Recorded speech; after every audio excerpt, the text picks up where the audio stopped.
everybody. This is Cindy Allen, Editor-in-Chief of Interior Design, and welcome to another episode of At Home. Today, we're with award-winning architect Susie Rodriguez, who recently founded her own practice after spending more than 30 years, 3 decades, as a design partnership at Polshek Partnership, now called ENIAD. Almost parallel to her professional journey is another more personal one, that of buying an off-the-grid island in mid-coast Maine. 25 years ago, yes, you heard me right, she bought an island. Here is this magical story, the evolution of the buildings and their sustainable design strategy.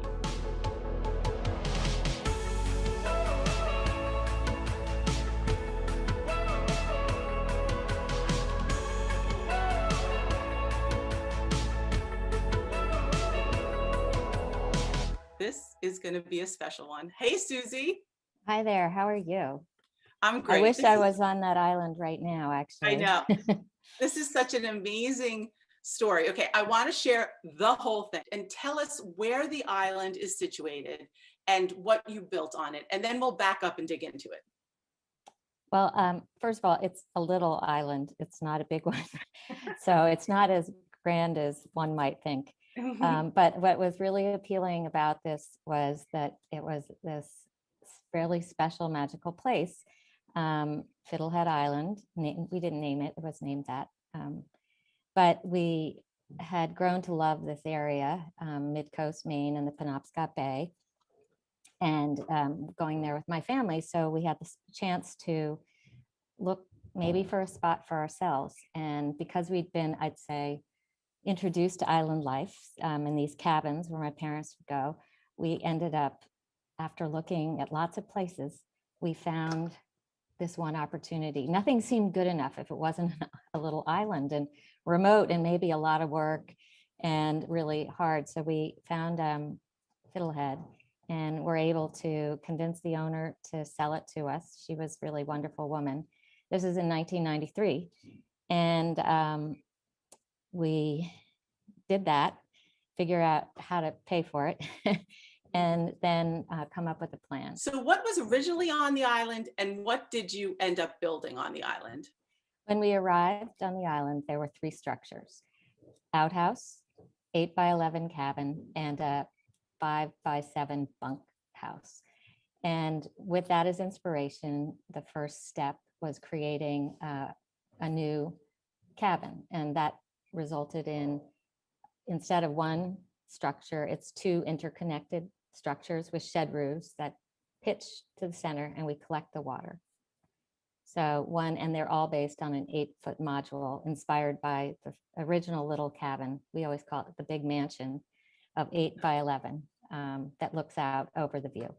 Let's talk about this module a little bit, because you had to figure out how to get anything to the island, right? So was that part of, first honoring the past, what was there, but also just practicality?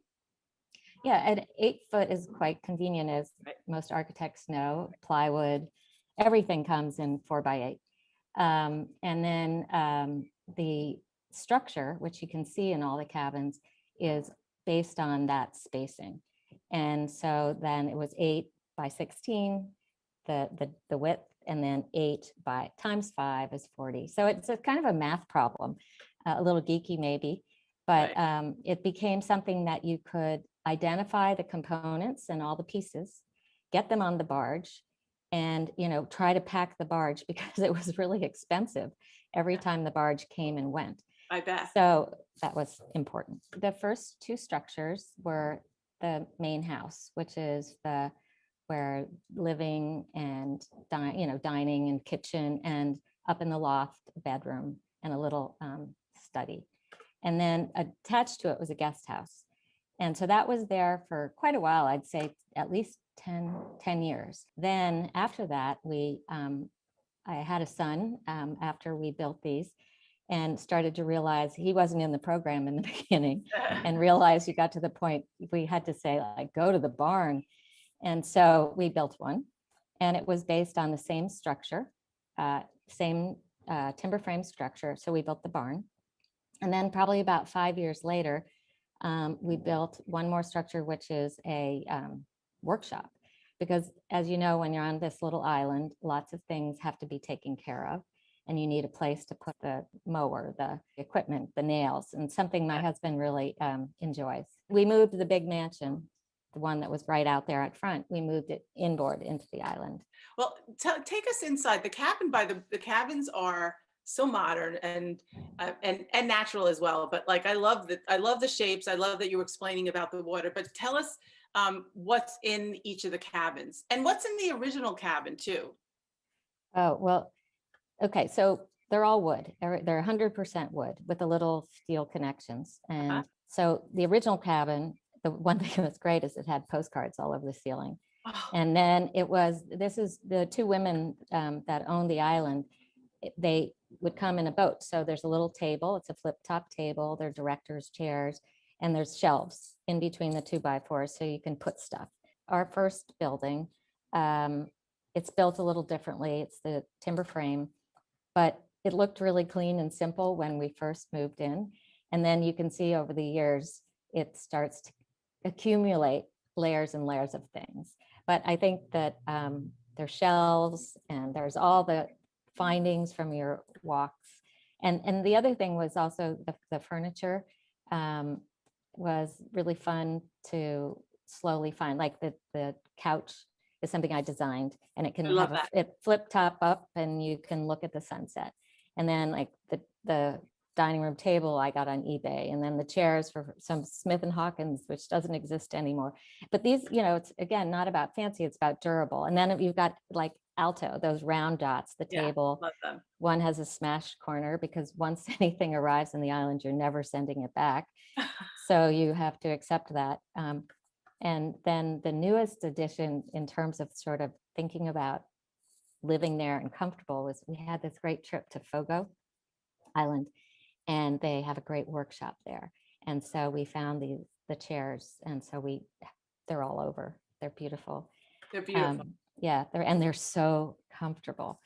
Anyway, so it just, and then I think when you come in, it's kind of a nice volume, which is great, and a big focal point window that looks out toward the sunset, and the Narrows, which is this focal point, and all the boat traffic that comes through. And then above is sort of in the eaves is our bedroom on one side. And originally it was just a storage area. And I put a dormer, and then that became a little studio. And then just one other thing is, for many years, until 4 years ago, it was always like a little tight. So we added 8 feet. Oh my gosh, it's like a palace now. Wow. And anyway, which is great. It gave us a little more room to eat and cook. Let's talk about place. I know actually place is also very important in your work, but the history of this area, the community, this waterfront community, and the culture. Give us a little history. Right. Well, it's interesting because I think the history of it makes it a very popular place for architects. Right. There are a lot of architects on Vinyl Haven, and it's known for its grand quarries. In the 19th century, it supplied granite for many public buildings across the United States. And there's a proud history, of that settlement on these remote islands, but it was much more heavily a lot bigger population back in the 19th century. One of the highlights for me is that the quarry right across the way from us, you could just row a boat over on Vinyl Haven, is called Wharf's Quarry. And that's where the columns from the Cathedral of St. John the Divine, from the high altar. And it happened for me, a great coincidence of place, is that was the architect at the cathedral for more than 20 years. And I still connect with it. And so one of the columns is broken that never made it to New York on the shore. So, wow. So you see that is totally full circle, huh? Yeah, it's amazing. And it's very moving, really. Yeah. That's beautiful. And so there are also some artists, Maine artists, that you connect with there too. All of Maine has a real history of artists sort of fleeing to Maine for the summer. Right. And, some of the great ones too, like Louise Nevelson, et cetera, who lived in Rockport right on the mainland. So it's just it's a place of powerful nature and beautiful serenity and a place of reflection, I guess, really for all of us who can escape. I can say we only get there 40 days a year, but it's still wonderful. Yeah. Yeah, I mean, there's so many really talented architects. My mom was brought up in Maine, so I'm connected to Maine as well. But let's talk a little bit about nature, because nature drives everything there. As you said, this is even a seasonal, these are seasonal cabins too. But let's talk about how nature inspired you. Well, I mean, I think it's a force to be reckoned with, Right. because when you're on a little island, your boat's your car. And so when it's foggy, you can really get lost and you have to learn to navigate. So, I think the natural world has its powers of, weather, I guess. But the other thing I'd say is it's very quiet and you can really appreciate that. And the night sky is something else. It's absolutely, I always say it's like chocolate chip cookies. You look up, I mean, there's just so many stars. And seeing the Big Dipper and Polaris, that sort of, you know where you are in the world when you see that. I think we talk a lot about sustainability now, and it's a really amazing reminder of the beauty and power of the natural world and how we can't forget it and we need to take care of it. Yeah, I mean, in a way, because it's so remote, right? You feel it in a much more deep and meaningful way than just saying those words, right? Yeah, it's very real. Right. And when you're there, people always ask, like, during the pandemic now, why aren't you in Maine? And we don't have very good, internet service, Right. so you couldn't really do it. And it's out there. You can call on the phone mostly, but Yeah. it's a very powerful kind of commanding sensation, I guess, to be there. And Right, because nature tells you what to do in a way there, right? yeah, they're the Yeah. boss. Yeah, Nature's yeah, they're the boss. boss. Yeah. Yeah, you also told me that once you've slept on an island, you're never quite the same. You said that was from a children's book, but it rings so true for you. Yeah, it's true. It's kind of Yeah. corny, but it's true. No, but I yeah, mean, I can it's your imagine. net. You feel like there's something special about that. You've slept on an island. I feel like anybody who comes and visits feels that, and you feel like I actually got here. It's a little intrepid, when you come across. You can come by ferry and stuff, but we also often come just directly from the mainland, and it can be really rough. So you feel like it's just an adventure to get there. It's really special.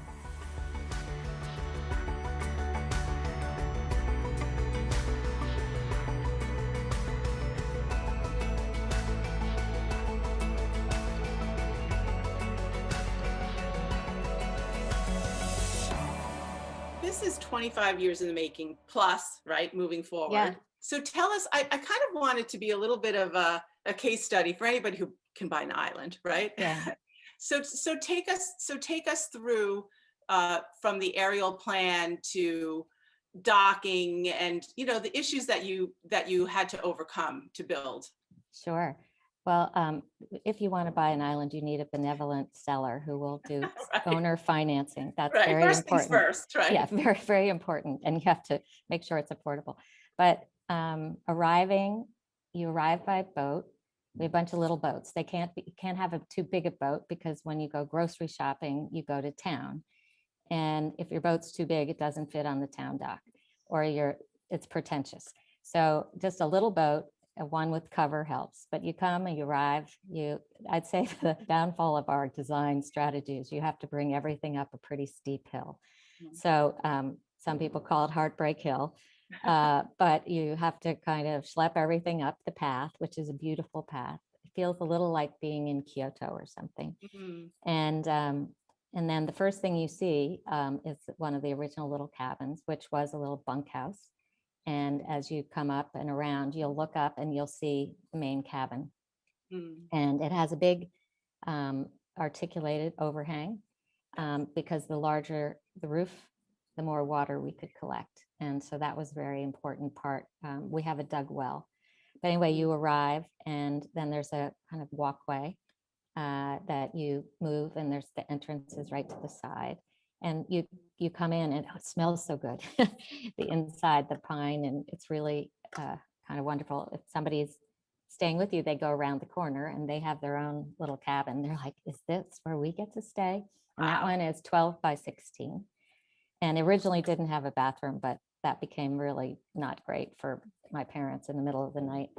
So anyway, so those are the two main structures. And then where it was really living is, but if you move into the center of the island, this is only a 2-second walk. That's where the other structures, and they're perpendicular to each other, sort of mirrored, the barn and the workshop. And then you can keep going down the path to the point, which just looks out toward Hurricane Sound, which is where the island is, looking out to Hurricane Island, where it's known for Outward Bound. But it's, you can see at the end where it's been quarried. It was part of a quarry. There's a great photograph that is from probably 1896, and it's from where the columns were being cut to looking back at Fiddlehead that didn't have a tree on it, and now it's totally, covered with spruce and fir. Wow. So let's talk about that a little bit, because I know like there are these beautiful images looking out and nature all around you. And then also when there's fog, but have there ever been some really, really bad storms that made you worry for the cabins? Oh yeah, what happens a lot is these, when the winds come through, or they're hurricanes, but more recently, more microbursts. They're kind of like little tornadoes. And one year we lost almost 100 trees. And it was really shocking, but luckily it didn't hit the cabin. But we're always pretty worried about that. And so one of the parts of the design that's really important is when we close up. Trying to make close up really simple is great. So it has these big, large shutters that can cover up the glass. And so, could it do damage to the overall structure? It could, but it's pretty robust structure. But to be able to cover the glass with shutters and everything in winter time is very critical. Do you remember early on some sort of story about building? Because I'm sure there were a lot of them. First of all, everybody thought we were nuts, because like, really, this Right. is, why are you making your life so difficult? So, but I think as I started to talk about getting the supplies to the site, that really was the crucial part. And I think also trying to work with the local contractor, who's become such a dear friend, and then bringing contractors from away. They turned out to be quite gracious and fantastic, but marrying, different parts of the area and working together, I think that was really, I learned a lot about the culture of the place and the pride of the people and the work that they do. As it's very much of a place of the working waterfront. It's not a fancy place. It's a simple place with really strong values. So, did everyone know about, this couple that was, oh my God, they're crazy, they're building on the island? well, we tried not to make people know, but I think sometimes they know more about you than you know about yourself. But I think we intentionally set the house back so that it's quite, while we have a wonderful sort of focal view out, we also are pretty hidden in the trees. And that was really important to us, because it's not a place that you want to be show off or anything like that. It's so inappropriate for life up there, because our best friends have become our people who live there, up there. And so that was really being part of it. But I know I'm from away, and that's a really important thing to remember too. You sent over some beautiful images of, we were talking about nature, but also creating with nature.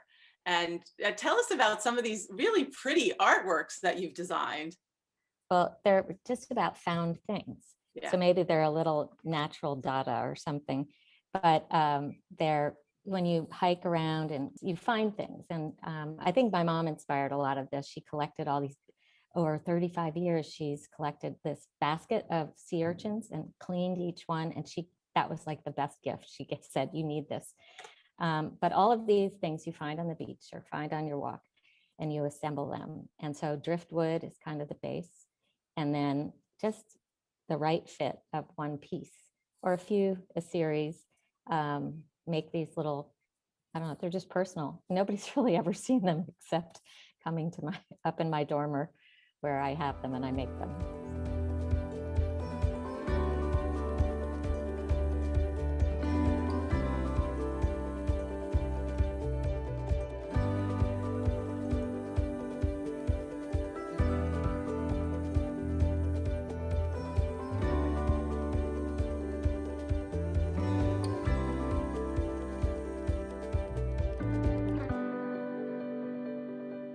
They're really beautiful. Tell everybody how owning this island and building on this island and this kind of perspective that you have has really helped with your own practice, which, by the way, I know you're doing some cabins right now too.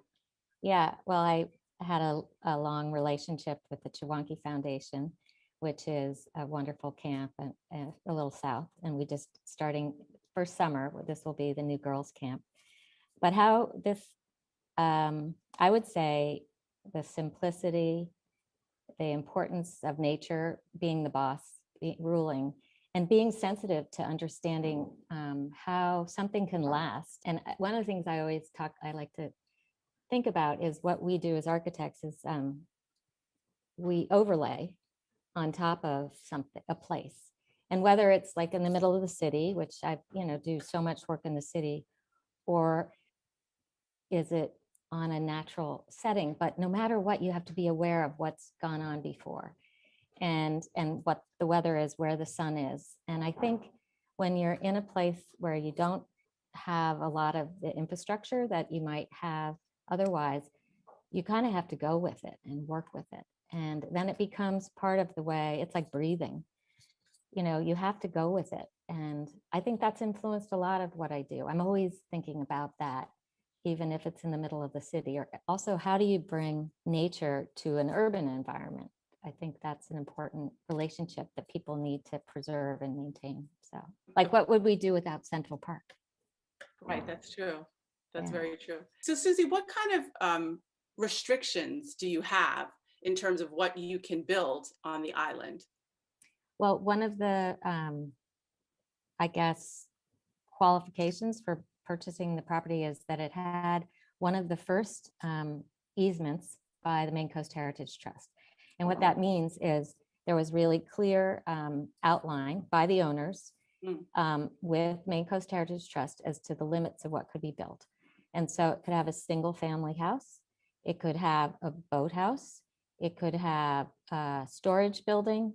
Well, it was written before regulations changed setbacks. Like I can't have a boathouse anymore.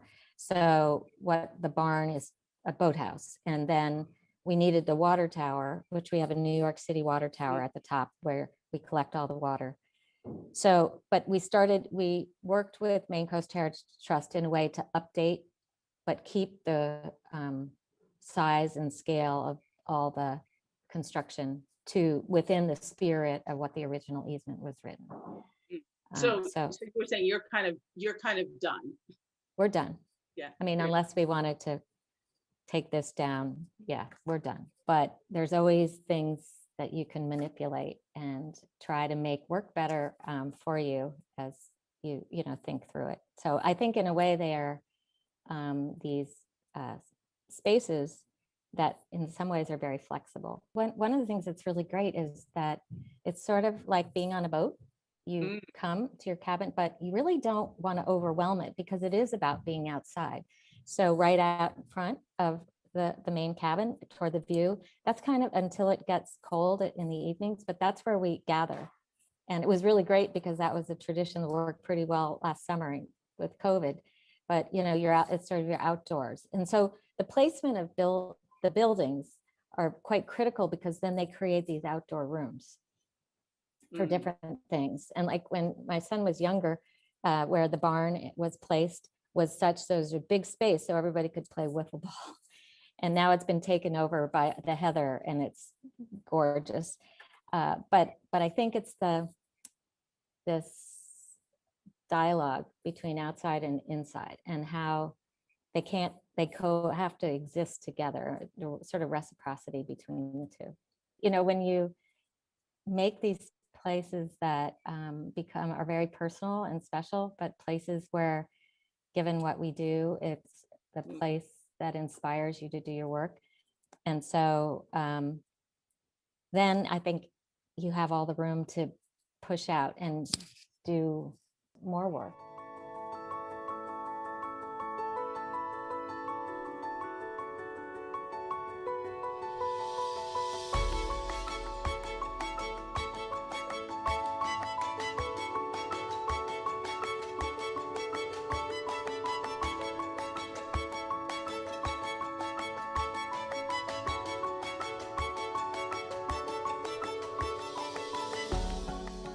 You got to talk about the sunsets because they are magical.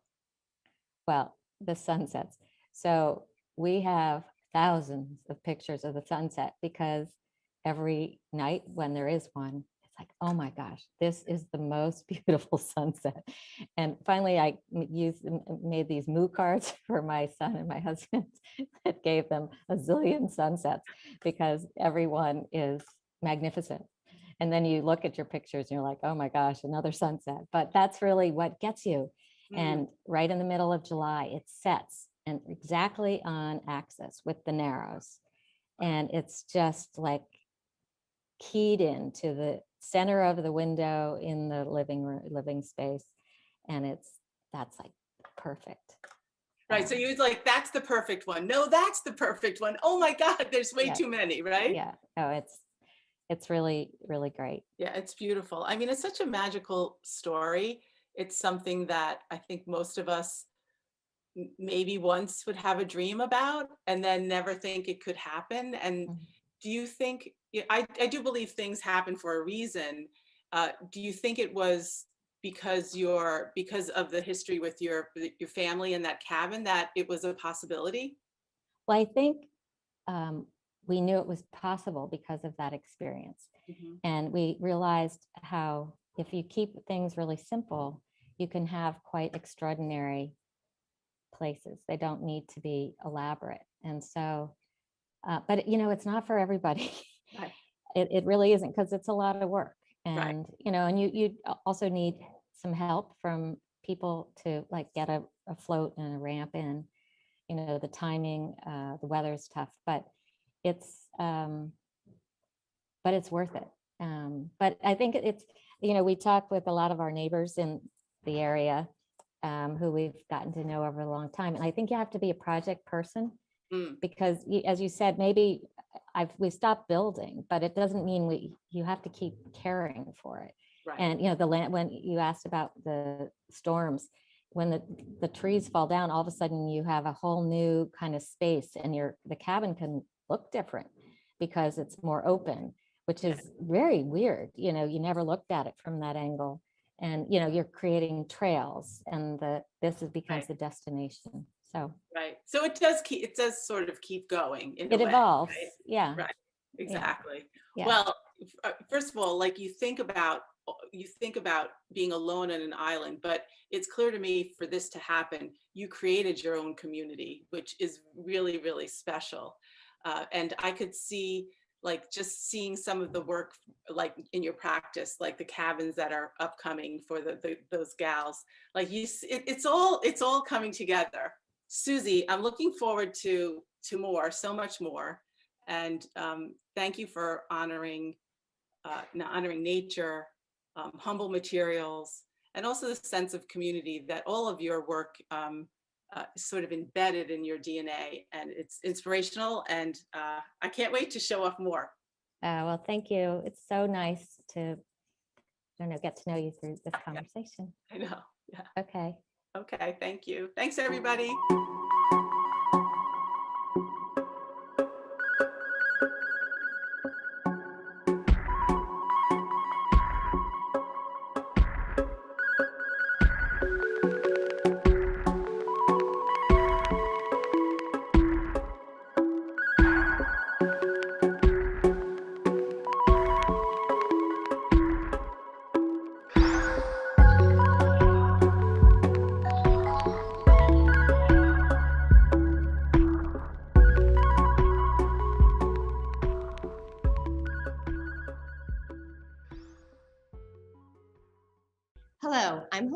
Oberman, Managing Director of Interior Design Magazine, and I'd like to welcome you to Product Live. This is our series that delves into the products and trends, grabbing the industry, and in real time, looking at the minds behind the design. So being a pioneer is nothing new for Nasimi. This is a company that began its journey in Persia, garnering experience in the textile trade in Germany before laying down roots right here in New York City. Breaking the mold and creating the unexpected while keeping the performance needs of the design community always in mind is at the core of this brand. And through technology and innovation, they are taking enormous strides to revolutionize the textile industry. With me today to discuss how they are leading as a market innovator is Yvonne Nassimi, Executive Vice President of Nasimi. Welcome, Yvonne. It's nice to have you today. Thank you, Helene. It's great to be on. So diving right in. So we are here today to really educate the design community about the Nasimi brand, which has had a long presence in the world of textiles since the 1950s. So Yvonne, how did the company actually come to be? The long version or the short version? I guess we'll go with the long. I think we have to go to the short version today. Just in a nutshell, we're a family business. I'm the third generation in this business, and like you mentioned, our family originally came from Persia, but the business was really established in Europe in the early 1950s, and there we became a global textile trading house of all types of high quality European fabrics that were exported to over 70 countries or 80 countries in the world.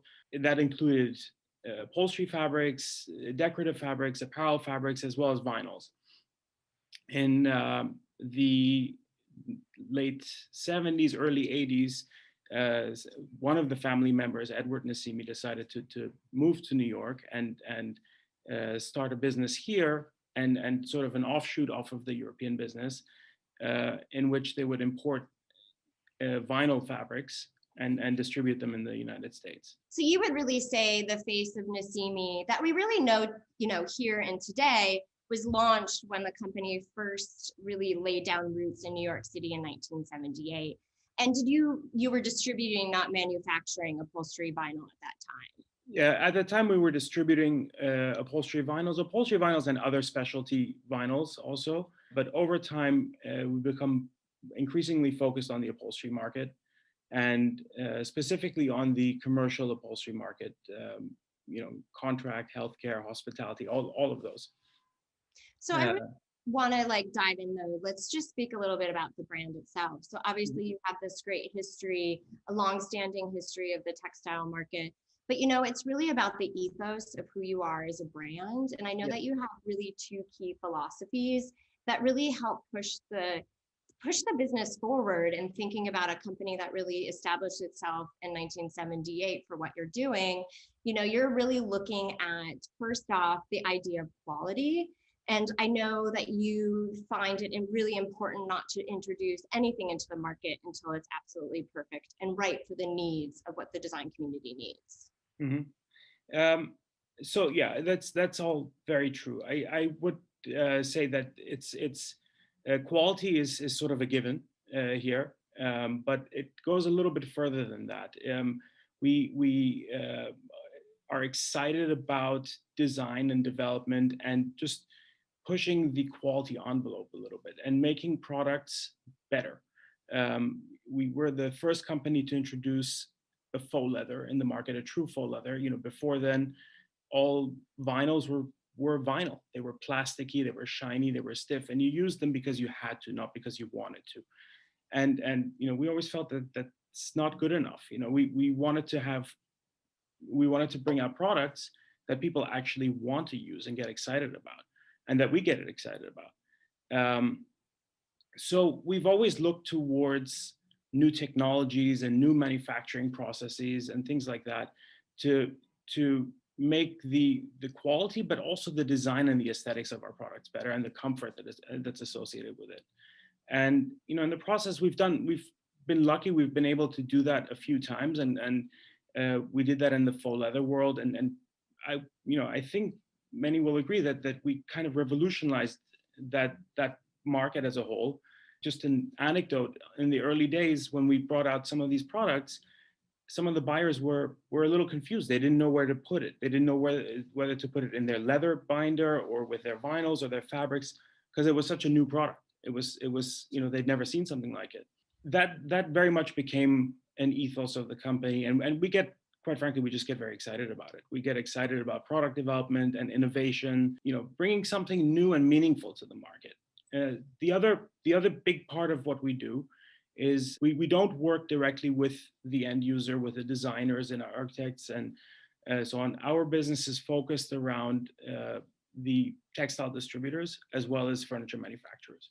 And we really don't view them as customers, but as partners. And that together, we work together to bring out something that is of meaning and purpose, and makes their product offering better, and makes the selection process easier in the end. So, it's interesting. So obviously thinking about product innovation, partnerships, maybe it's collaboration with, who you're considering your clients. But, I want to go back to what you were saying before, but that this idea of innovation and disruption of the textile industry really is sort of in the DNA of who you are as a brand. And certainly that started in the 90s when you did launch what can be considered one of the first true faux leathers in the market, but you're continuing that legacy today.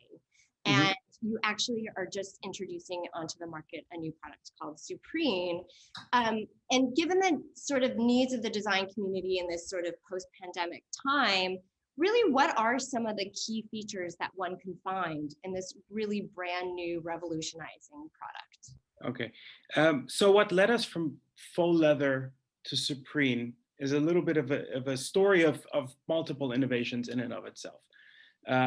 So like I mentioned, we did, we were very strong in faux leather.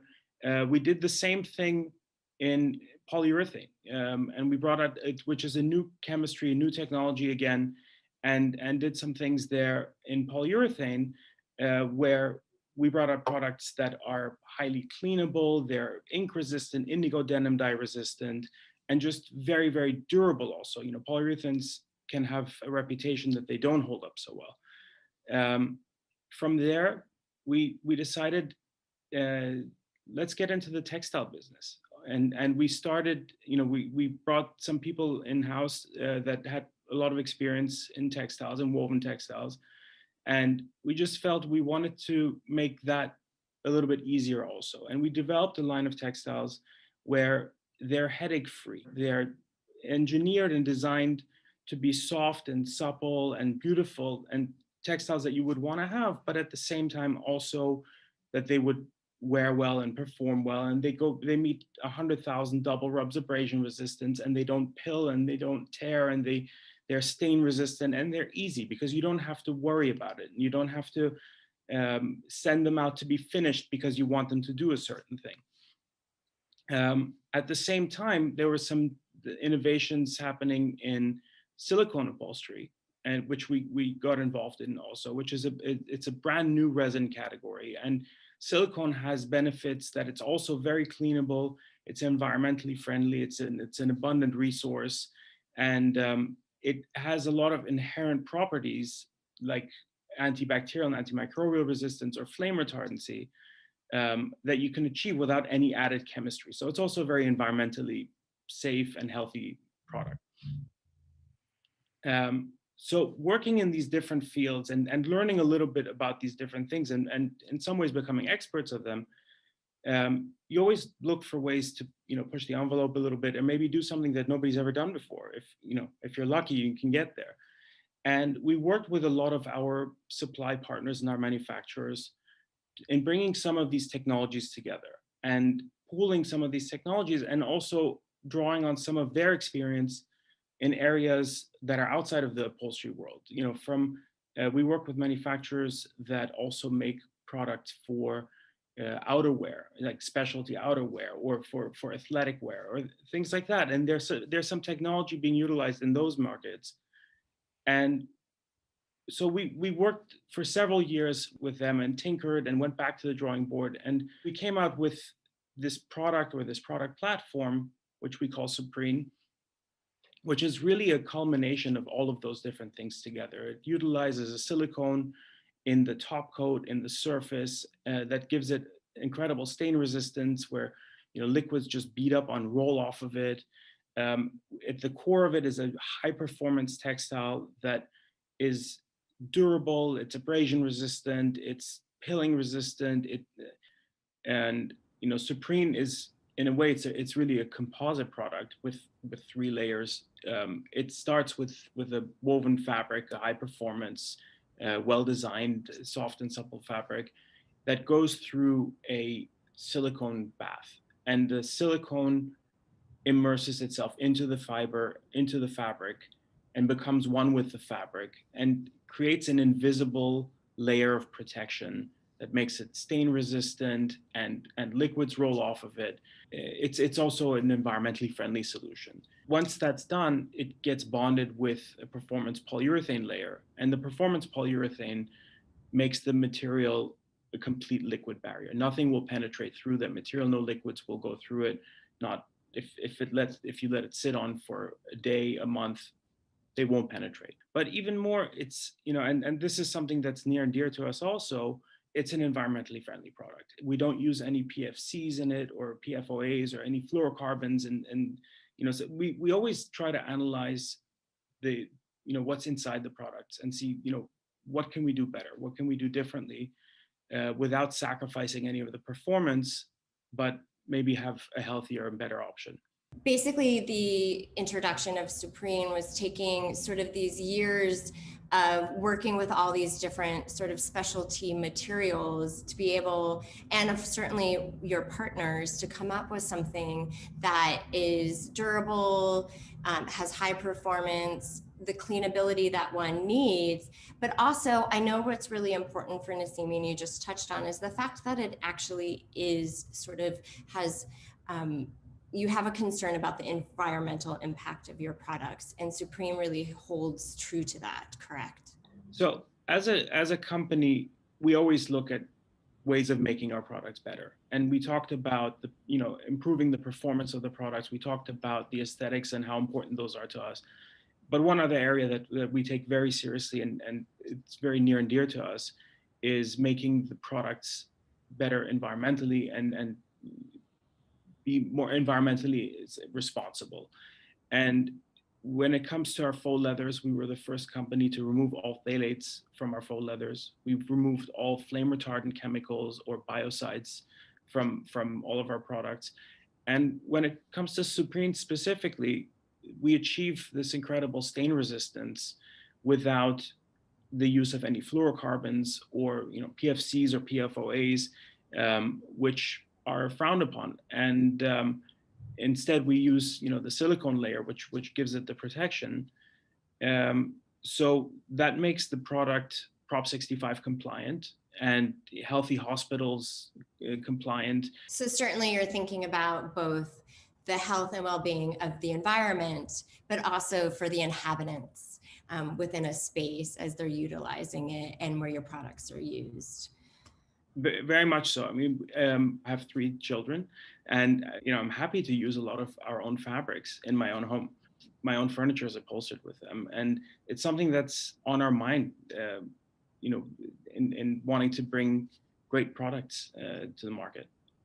But I'm curious, as you're developing something like Supreme, did you find that you had to adapt anything, sort of given the current market? It's a great question. What we found actually is some great timing. There are some things about this product which we thought were great value added benefits that became that much more meaningful in this climate. Supreme fabrics are all bleach cleanable, for example, or they're disinfectable. And and we've tried and tested many different commercial cleaners and disinfectants, and where that was just a niche performance benefit before, it's become mainstream now, where people want to they want to feel comfortable and safe in their environments, and they're cleaning their upholstery much more frequently in an office or in a hotel lobby or in restaurants. It's happening all across the board. And these are bleach cleanable fabrics with a bleach solution, and won't damage or discolor the material. Or the fact that there's a liquid barrier, it just means that much more now, because it just means that there's more protection on your upholstery, and that's something that people maybe don't think about. What goes on inside the furniture. The surface you can always clean and wipe off and so on, but if liquids penetrate inside the furniture, and over time, mold, mildew, bacteria, and so on, you don't want to know what goes on. Well, this is exactly where we want to jump in, because speaking about liquids and what it does on the surface of this material actually is part of how you came up with, was the inspiration for the fabric and for the name of it, correct? That's right. So Supreme, it's really a combination of two words.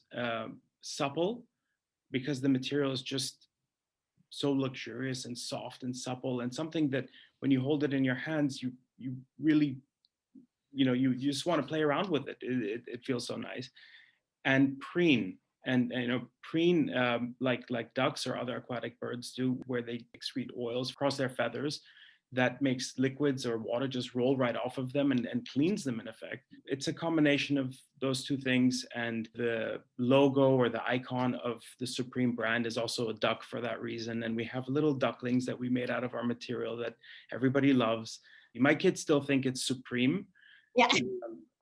But that's something entirely different. Yeah. And well, obviously it's important to reiterate that that the product is not only really about the performance, correct? It really is focused on the design and how it looks, and as really more about how it feels, right? It doesn't have that sort of texture and hand of what one would expect from a performance textile, but something that is actually soft and supple, like you said. Yeah, and that's exactly what we want to achieve. I mean, you always have this notion, the same way that the vinyl faux leather difference, and you always have this notion that a performance fabric is going to be a little bit stiff, it's going to be a little bit boardy, and it's something that you have to use because you need the performance in certain environments, but not necessarily something you get excited about. And again, we like to be proud about the products that we come to market with, and proud about how they look and feel. And we're just really excited about the Supreme fabrics, and there are a variety of textures and lots of different colors, but more than anything, they just look and feel great. And you'd asked earlier about another sort of sign of the times, and we do some focus groups informally and ask designers and our customers, and what is it that you're looking for? What do you need? And the two things that we keep hearing about, they're very different. One of them is just increased performance and cleanability, and all of a sudden bleach cleanability has become a thing, or disinfectability really has become a thing, and that's one group. But the other one goes much more towards warmth and comfort, and these are difficult and troubling times for many people, and people are seeking comfort from other places and familiarity. And again, this is just fortuitous that we were able to combine both of these things into one product and offer both of them. So we got, we'd like to say that we knew it all, but we didn't. I mean, I think there's something interesting to say about that. I've been hearing a lot in my conversations with the design community about this idea of comfort and safety and sanctuary. And obviously that, it comes in a lot of different forms. So obviously we need to address all the senses. And for you, I know with this one, it's really about like the hand and the touch and the softness, and really how that can really help, especially in a commercial space where you don't always get that. That's very true. I mean, I think it's been going on probably for a few years. We want our homes to look more like hotels, and we want more hotels or restaurants or offices even, or healthcare spaces to look more like residential spaces that are, where people feel more comfortable. And like you said, these are sanctuaries, and the notion of touch is, I think, paramount there. So I know that it's like run out of time, and I know there's a lot more to say about Supreme, but I think, Yvonne, I really appreciate this sort of introduction to the brand for those designers out there that may not already be familiar with the products that you're offering, and certainly about the introduction of Supreme and really how it really fits a solution that is needed and necessary right now out in the market. And certainly for our design community out there, please check out the Nasimi website to learn more about Supreme. Thank you, Yvonne. Thank you, Helene. This was great.